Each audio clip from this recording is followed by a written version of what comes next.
그래서 준비한 실험. 방법은 이렇습니다. 250ml씩 달아낸 콜라 3병을 준비하고 각각 거꾸로 보관, 찌그러뜨려 보관, 마지막으로 뚜껑만 닫아 그냥 보관한 뒤 24시간 후 남아있는 탄산의 양을 체크합니다. 그렇게 다음 날 이 콜라들 중에 어느 곳에 탄산이 가장 많이 남아있을지 확인하기 위해서 이걸 사용해 줄 겁니다.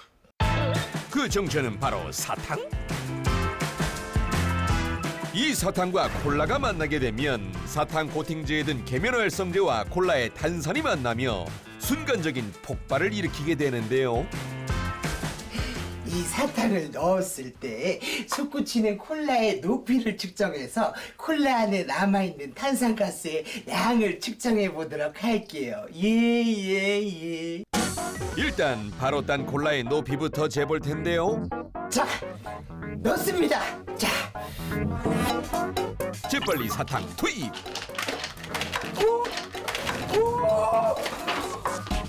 사탕을 넣자마자 하염없이 솟구치는 콜라. 탄산이 많이 남아있어서인지 그 높이가 상당한데요. 예. 야, 바로 딴 콜라는 엄청 높이 솟았는데, 아니 몇 미터까지 치솟았어요? 솟구친 콜라가 가장 높이 올라갔을 때 스탑! 높이는 약 105cm. 자, 그럼 이제 그냥 보관한 콜라의 탄산의 양을 측정해 보겠습니다. 그냥 보관한 콜라는 어떨까요? 넣을게요. 서둘러 사탕을 투입! 오.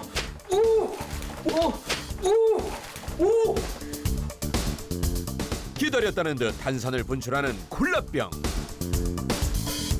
그냥 보관한 콜라는 최대 높이가 약 44cm입니다. 아까 절반도 안 됐죠, 그죠? 이래서 그냥 보관하면 안 된다니까. 다음은 거꾸로 보관한 콜라. 넣습니다. 비정하게 넣어보는데 그 높이가 그리 높진 않은 듯합니다. 최고 높이는 약 48cm. 아니 얘도 뭐 그냥 보관한 콜라랑 별반 차이 없네. 그냥 보관한 콜라와 4cm 정도의 차이를 보였는데요.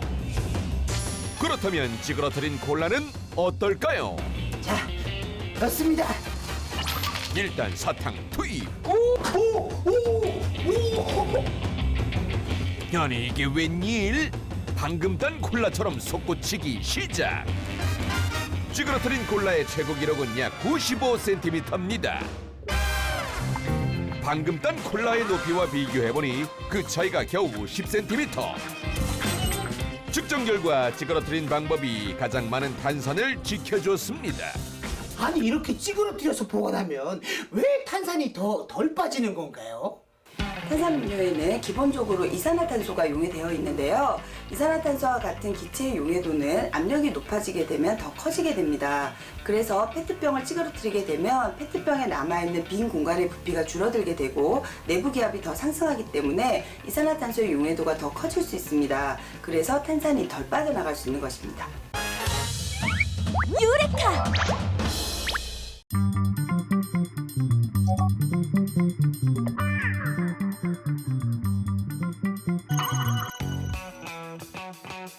우리를 놀라게 할 또 하나의 과학기술은 바로 블록체인입니다. 블록체인은 지난 2017년 가상화폐 열풍이 불었을 때 크게 주목을 받았었는데요.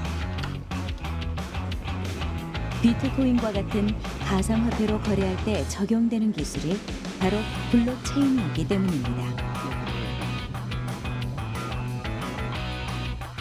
여기서 블록체인이란 블록의 데이터를 담아 체인 형태로 연결한다는 뜻을 가지고 있는데요. 한마디로 비트코인과 같은 가상화폐로 거래할 때 쓰이는 공공거래정보라 할 수 있습니다. 쉽게 말해 블록체인은 개인과 개인 간의 거래 내역을 여러 대의 컴퓨터에 복제해서 따로 저장해두는 기술인 건데요. 거래를 하는 당사자들이 그 어떤 중간자도 거치지 않아도 되기 때문에 위변조나 해킹의 위험을 크게 줄일 수 있습니다.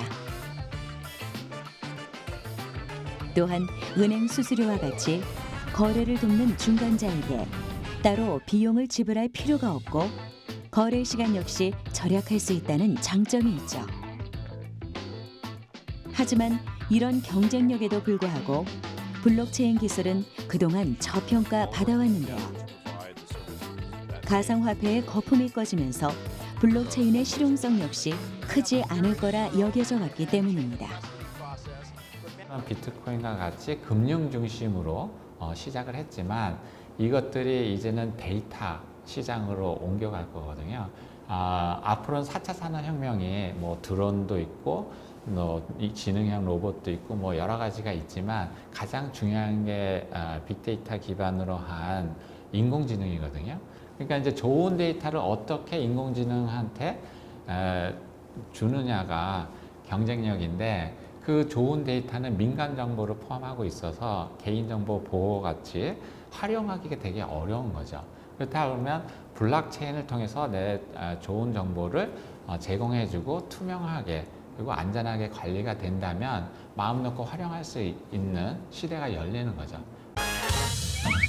유레카!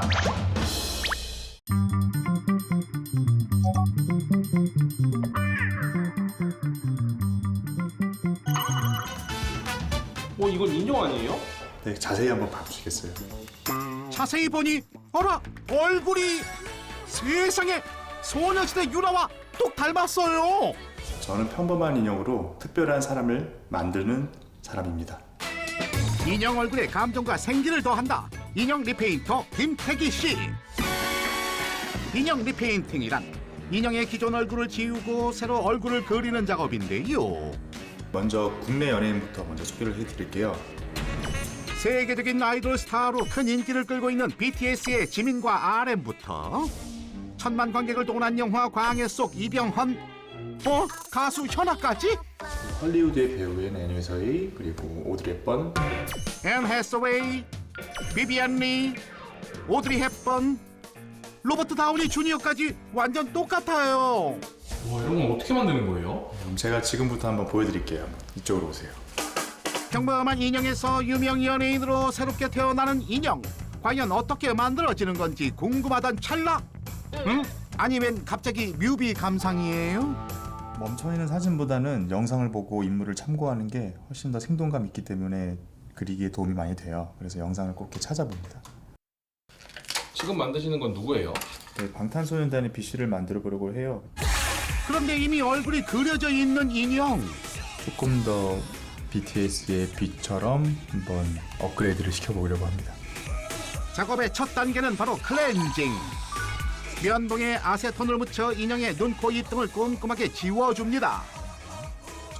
인형의 얼굴을 노메이크업 상태로 먼저 만들고요. 그 뒤에 다시 화장을 입혀서 새롭게 얼굴을 그려낼 겁니다. 이게 바로 인형의 민낯. 조금 무섭다. 계속 작업을 이어나가는데 먼저 옅은 색으로 눈의 대략적인 크기와 위치 등을 고려해 눈매를 잡아줍니다. 씨 같은 경우는 처음 데뷔했을 때는 이렇게 쌍꺼풀이 거의 무쌍 형태로 없었었다가 최근에는 오른쪽 한쪽 면에 조금 더 쌍꺼풀이 생기셨어요. 그래서 그거를 조금 더 강조할게요. 정말 한쪽 눈에 쌍꺼풀이 있다. 놀라운 눈썰미. 눈매를 잡은 뒤엔 동공과 홍채를 그려주는데 컬러 렌즈를 많이 끼는 아이돌답게 블루로 눈동자를 채우고 여기에 생기를 더해줄 반사광까지 그려주면 초롱초롱한 눈동자 완성. 이게 다 된 건가요? 아닙니다. 이제는 음영 작업을 많이 해야 되는데요. 사람의 그런 음영을 또 정확하게 그려내면 더 인물이 생동감 있어지고 살아있는 것처럼 돼요. 마지막으로 눈두덩이와 콧대에 음영을 줘 사실감을 극대화시킨다고. 드디어 다 완성이 된다는 한번 보시겠어요? 어느새 세계적인 아이돌 BTS의 비완성. 뮤직비디오 속에서 바로 나온 듯한 리얼한 모습 똑같다. 리페이팅은 어떻게 하게 되신 거예요? 제가 잘하는 거는 그림이라고 생각을 했고요. 좋아하는 거는 인형 이쪽이었는데 그걸 자연스럽게 접목시키다 보니까 이렇게 시작하게 된 것 같아요. 평범했던 얼굴에 생기를 불어넣는 작업. 인물의 사실적인 표현을 위해 완성까지 오랜 시간이 걸린다는데 작품에 따라서 한 달이 걸리기도 한다고요. 유레카!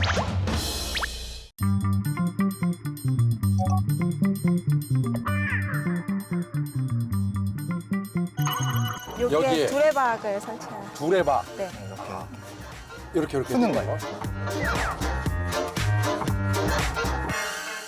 X자로 빨래거리처럼 여기 X자 하나 이렇게. 그다음에 여기 X자 하나 이렇게 해서 짝대기 이렇게 딱 그다음에 두레박.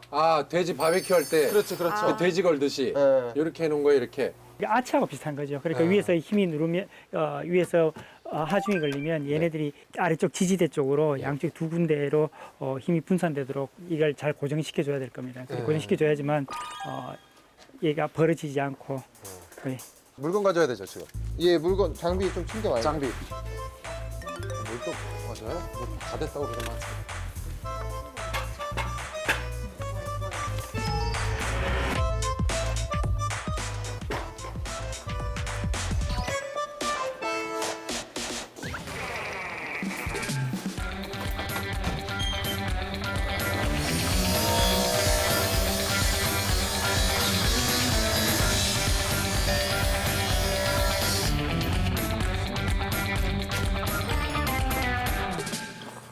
요게 이제 끼워 맞추는 방식이죠. 뭐 되게 자세하게 설명하죠. 이건 우리가 봐도 끼워 맞추기가 되겠다. 나무를 이렇게 수직으로 이렇게 끼워서 맞춤이라고 해서 이렇게 끼우기도 하고 이음이라고 해서 이렇게 해갖고 그건 이음이고. 이렇게 해서 이게 한옥 지을 때 다 그렇게 해서 나무들 못 쓰지 않고 끼워서 맞춥니다. 못 쓴 부분이 보통 녹도 잘 쓸고 그 부분이 헐거워져서 잘 틀어지는데 이렇게 나무를 끼워서 맞춰서 이런 방식으로 만들면 오래 가죠.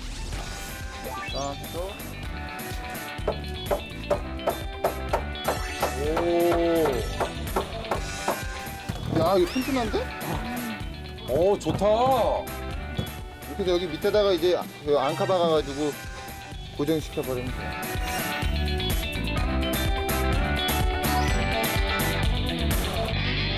뭔가 나는 일손이 한 10%도 안 된 것 같긴 하지만 근데 내가 한 것처럼 뿌듯하네요. 약간 그죠? 뭐 우리 같은 마음 아닙니까 사실? 사실 우리 셋 다 같은 마음이잖아요, 그죠? 이렇게 합쳐서 한 10%. 그래, 우리 합쳐서 한 걸로 합시다. 참.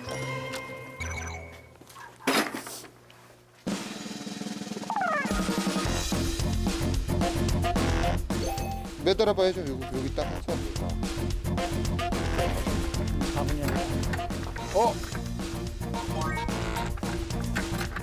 여기 못 하나 박아드리거나 아니면 여기다 그냥 이렇게. 그렇네.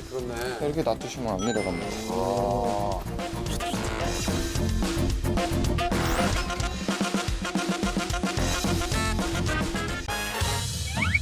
유레카!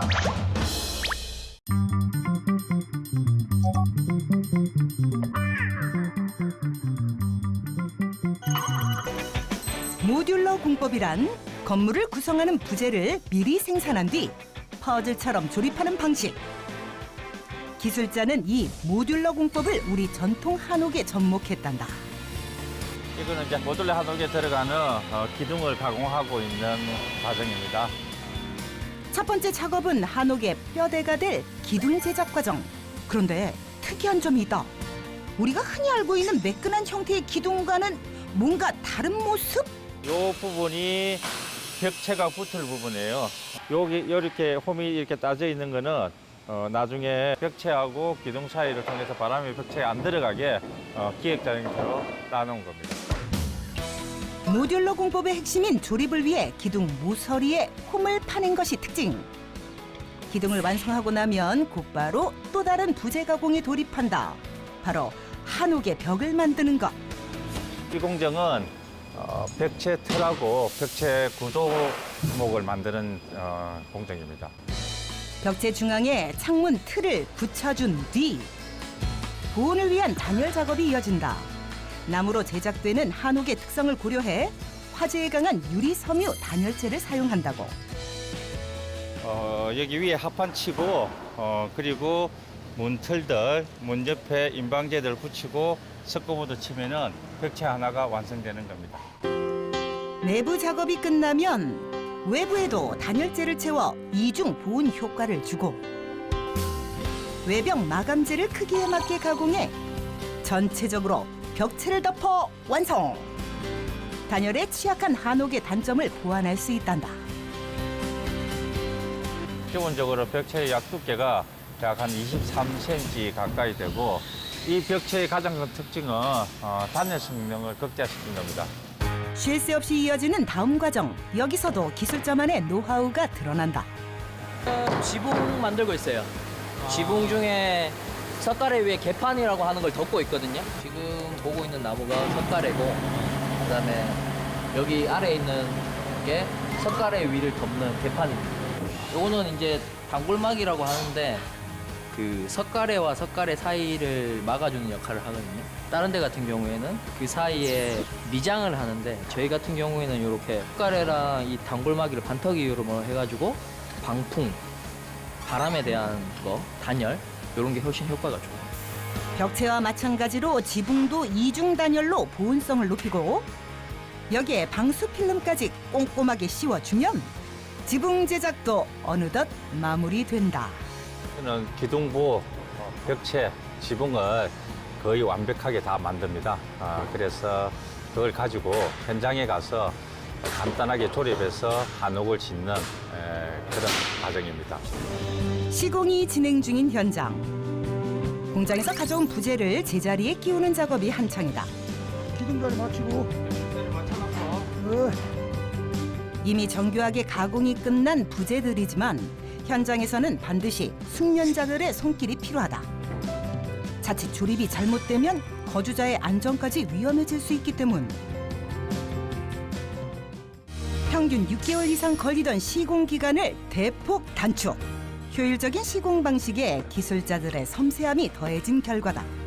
한 달 남짓이면 모든 작업은 끝이 난다고. 볼을 걸고 주심돌이를 벽체 위에다 올려놓고 지붕을 얹으면 제작된 지붕을 얹으면 이 외관은 한옥집은 완성입니다. 꿈꾸던 집을 뚝딱 구현해낼 수 있는 모듈러 한옥. 갖가지 장점과 함께 한옥만이 주는 매력이 있다고. 유레카!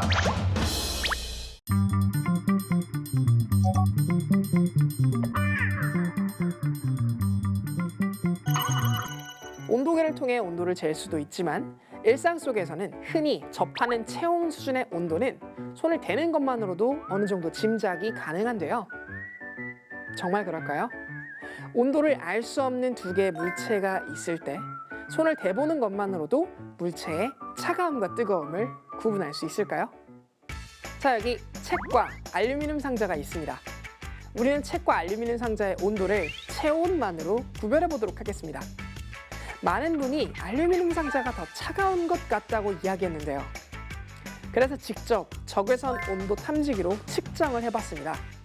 과연 결과는 어땠을까요?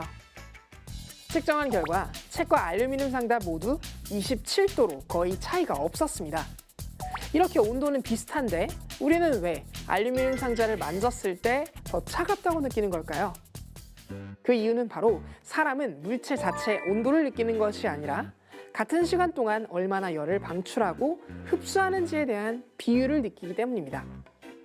즉 인간은 온도 자체를 느끼는 것이 아니라 얼마만큼 빠르게 열을 전달하는지 또는 느리게 전달하는지만을 우리는 감지할 수 있다는 것이죠. 종이나 스티로폼 같은 물질을 구성하고 있는 분자는 분자 자체의 별과 분자를 구성하는 원자의 특징 때문에 열의 전달 속도가 매우 느린 단열의 효과를 지니고 있는데요. 그래서 손을 대도 체온이 책 속으로 쉽게 빠져나가지 않는 것입니다. 이러한 이유에서 같은 시간 동안 손실되는 열이 비교적 적은 책이 알루미늄 상자보다 따뜻하다고 인식하게 됩니다.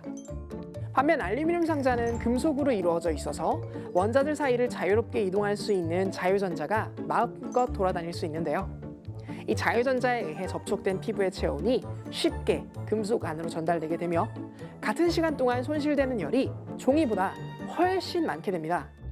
그래서 알루미늄 상자가 책보다 차갑다고 인식하게 될 수 있는 것이죠. 유레카!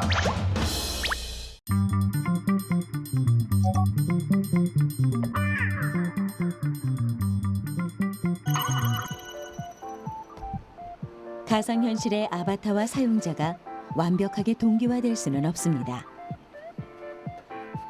하지만 가벼운 움직임을 통해 보다 현실과 비슷한 감각을 느낄 수는 있는데요. 비록 제자리 걸음이지만 내가 물리적으로 움직이는 만큼 가상 환경의 시각 정보가 일치하기 때문에 가상 현실성 몰입감은 높이면서 멀미와 같은 어지럼증을 해소할 수 있다고 합니다. 이제 가상현실이 아니고 만약에 상대방의 아바타가 나의 공간 속에 와서 나의 어떤 의자에 앉아 있거나 아니면 책상 앞에 서 있거나 이런 식의 이제 어떤 이 실제감을 더 주려고 하면은 이제 그럴 때는 뭐냐면은 현실 공간하고 가상 공간을 하나의 공간으로 만들어주는 그런 정합 기술이 필요합니다. 공간 정합이란 쉽게 말하면 실제 공간과 가상 공간을 하나로 연결하는 기술을 말합니다. 라이다 센서를 통해 얻은 공간 정보와 영상 표시 장치 카메라 사이의 좌표를 이용해서 가상 공간의 현실 세계 영상을 결합시키는 거죠. AR과 VR이 더해진 혼합 현실을 구현한 셈인데요. 이러한 공간 정합 기술은 가상 공간에서 손을 뻗어 어떤 동작을 취했을 때 마치 실제와 같이 느끼도록 도와줍니다.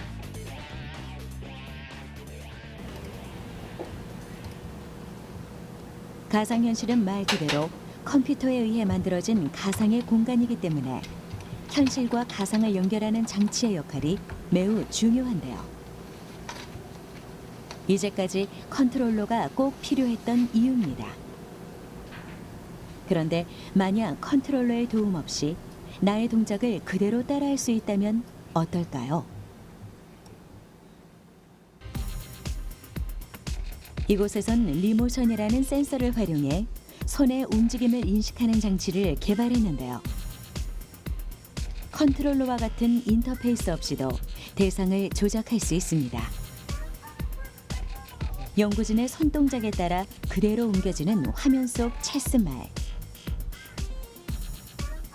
현실에서 어떤 물체를 옮길 때 움켜쥐고 들고 이동하는 것과 같이 가상현실에서도 똑같이 반응합니다. 이는 사용자가 컨트롤러를 사용할 때와 다르게 제어 과정에서의 괴리감이 줄어들어 보다 진짜 같은 가상세계를 경험하게 해주는데요. 여기에 컨트롤러 대신 핸드 모션 캡처 장치와 같은 촉감 지원 기술이 더해진다면 가상현실에서 더욱 정교한 현실감을 느낄 수 있을 겁니다. 마치 영화에서처럼 허공 위에 정보를 띄워 화면을 선택하고 명령하는 등 정확한 햅틱 기술을 고사할 수 있게 되겠죠. 더 나아가 가상 공간에서의 소통 또한 활발해질 텐데요. 시각과 청각을 넘어 촉각과 공감각까지 실제처럼 느낄 수 있다면 구체적이고 정확한 의사 표현이 가능할 뿐만 아니라 공간적 한계로 발생하는 문제까지도 원만하게 해결할 수 있을 겁니다. 유레카!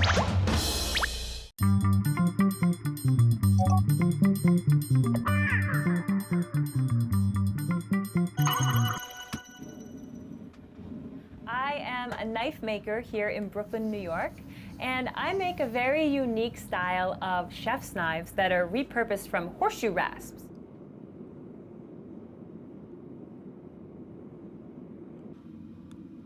그녀가 만든 칼은 뉴욕의 셰프들에게 명품으로 알려져 있습니다. 그녀의 칼을 원하는 셰프가 많아서 6개월치 주문이 밀려 있지만 모든 공정은 그녀 혼자 수공으로 만들고 있죠. I feel like a knife is such a personal tool. I mean, it's very hard to just pick a knife off a shelf. I feel like knowing where the materials come from, knowing what style, in what tradition a knife is being made in, all of those things add up to this very, very personal tool. So I love the idea of this spirit in the knife. And I certainly feel like I put a lot of that into my knives. 주로 주문 제작 방식으로 만들어지는 그녀의 칼은 칼날 모양에서 손잡이까지 고객과 상의하며 결정됩니다. 실제로 칼을 쓰게 될 사람이 주로 쓰는 식재료가 무엇인지, 어떤 음식을 만드는지도 고려됩니다. 칼은 조리사 손이 연장된 손의 일부이기 때문이죠. 대장장이었던 아버지로부터 물려받은 제작 철학입니다. So this is one of the first knife designs I ever created. Before I started making culinary knives, I didn't have the skills for the precision of a chef's knife. It's used for cheese, so you can cut, spread, and then you can grate on this side. And I think it's very unique. I've never seen another cheese knife like this in the world. This is, one of my most popular designs. It's really a German-style chef knife, and of course it has the grater there on the side, which we've talked about is great for removing the skin of ginger, peeling garlic, grating cheese, and this is with a walnut handle.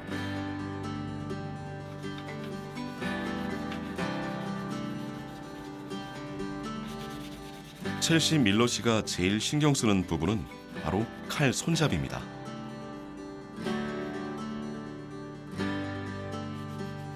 보통의 칼은 식재료를 자르고 써는 데 주안점을 두지만 그녀의 칼은 조리사의 손동작 같은 미세한 곳까지 신경 씁니다.